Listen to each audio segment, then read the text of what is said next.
We're going over everything you need to know before launch for Modern Warfare Zombies, as we have new gameplay details and screenshots breaking down everything from mission structure, equipment, field upgrades, acquisitions, schematics, acts, tiers, rewards, and what to find during our deployments to the Zombies map. If you're new around here, this is going to be the #1 hub for everything Modern Warfare Zombies when it launches this week. So if you want to make sure you don't miss out on any coverage, be sure to hit that subscribe button. So before you even jump into a game, you have to go in the Zombies lobby, and here we have our first look at the Zombies lobby. Jumping first into gear, this will be our rucksacks, where we'll be able to fill our rucksack with essential acquisitions we find on the battlefield or craft via valuable schematics, which will go on a little bit later in the video. Very similar to DMZ, as you can see, you'll have 5 open slots on your small rucksack, and after your first mission, providing you've either found acquisitions or schematics, you can add such items to the rucksack. So we can see in this image, we've added multiple perk cans, which you can find in a game and then essentially exfil with and bring into a later game. You also have the choice of bringing in a primary and secondary weapon, as well as a tactical, lethal, and field upgrade. Going into the loadouts, you can see it is extremely similar to DMZ, as we have both insured slots as well as contraband stash. The insured slot is a weapon you've leveled up, added attachments to, and come from the weapon pool of Modern Warfare 2 and 3 weapons. If you fail to exfil with that insured weapon, it only becomes available after a cooldown period. You have up to 3 insured slots, and 2 of them are unlocked after completing Zombies missions. Contraband stashes are weapons you found and exfilled with and are permanently lost if left behind during a mission. You can keep up to 20 of these weapons,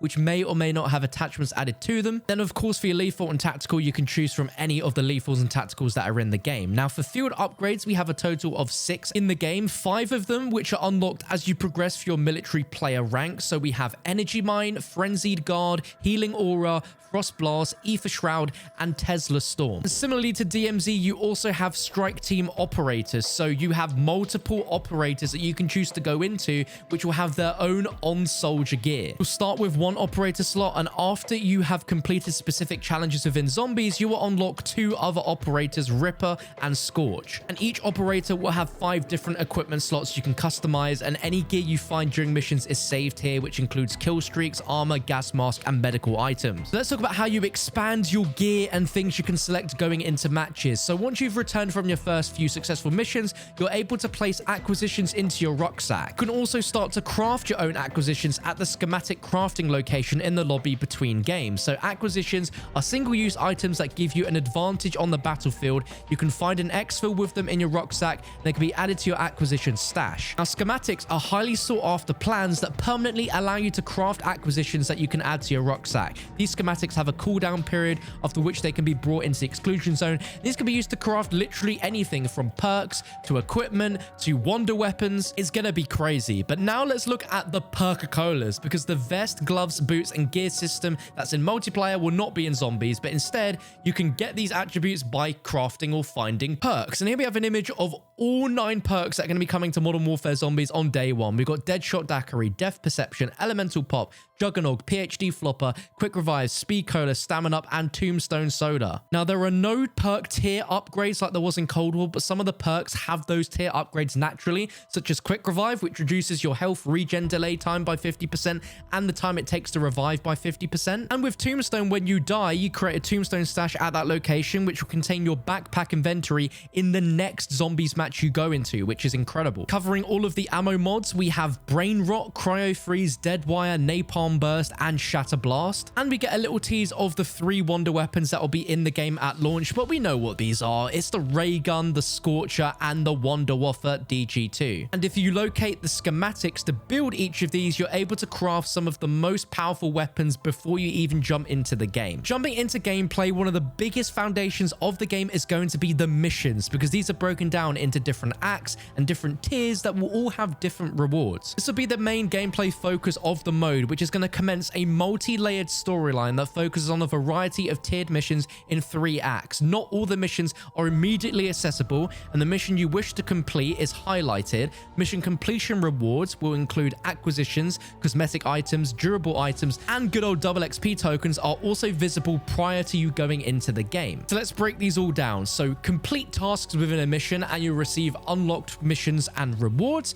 If you complete missions within a tier, you'll also receive unlocked missions and rewards. If you complete all tiers to finish an act, you'll receive unlocked missions and rewards, which will be in the form of a really cool story mission, which will have its own cutscene to tell that new storyline. And if you complete all 3 acts, we're going to receive a redacted and continue to uncover the mysteries plaguing the Exclusion Zone prior to the storyline continuation at Season 1. So once we blast through all 48 missions in the game, we'll have to wait until Season 1, which will be early December. We'll get a whole new fresh batch of missions. So outside of missions, what else is there to do within Modern Warfare Zombies? Well, you have the freedom and flexibility to explore the zone throughout Urzikstan, and infilling allows you to complete a wide variety of activities, as well as the specific mission tasks you've assigned yourself to prior to starting the game. So you'll be able to explore and investigate the low, medium, and high threat zones, which can be done with a purpose, or you can simply remain in the safety of a low threat zone as you learn how to deal with a variety of the enemy threats.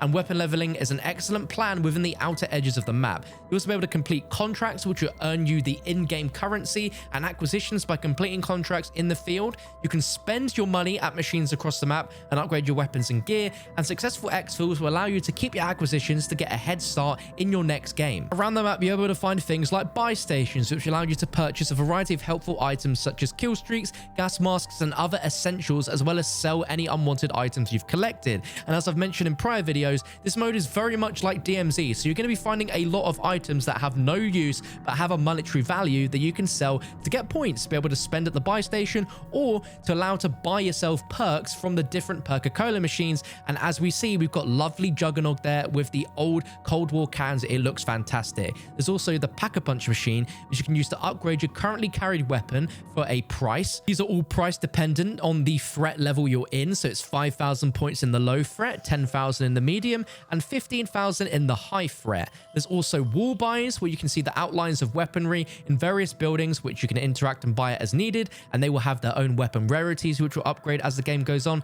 And there'll be mystery boxes, which will offer an exciting, randomly generated prize, likely a weapon of varying rarity and occasionally a wonder weapon. And the later you are into the game, the more chance you have of getting a good weapon out of the mystery box. Now, if we look back at the Coca-Cola image, you can see that there is definitely a spot for a 10th perk that isn't there. And I think this is something that we could see later in the game with Season 1. We can start to see new perks added into the game as the seasons go on, because even if we look at the Wonder Fizz machine within game, you can see that there is definitely room for another perk where it says something along the lines of it coming soon. There's also another slot there for the ammo mods, which implies that there is going to be another new ammo mod added to the game pretty soon after launch with Season 1. Now, we also need to talk about how the fact Dark Ether Ethereum is going to be a thing within the game, where there are drops which are raw and refined crystals, as well as ether tools. Now, we know that ether tools will currently upgrade the held weapon to a rarer form. So we've got the weapon rarity system back, so it would go from uncommon, rare,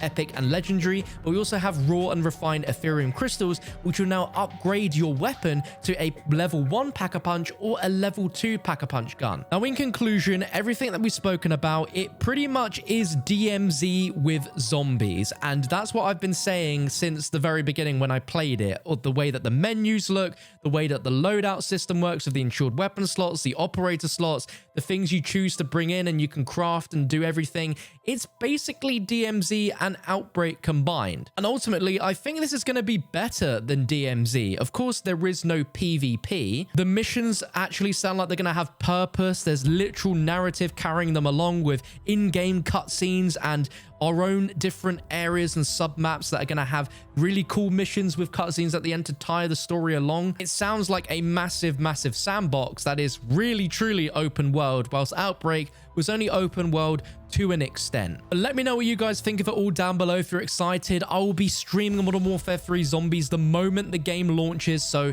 we'll be checking it all out here together live, and there'll be tons of videos, guides, all the usual content you'd expect. So for everything, you just need to subscribe so you don't miss out on anything.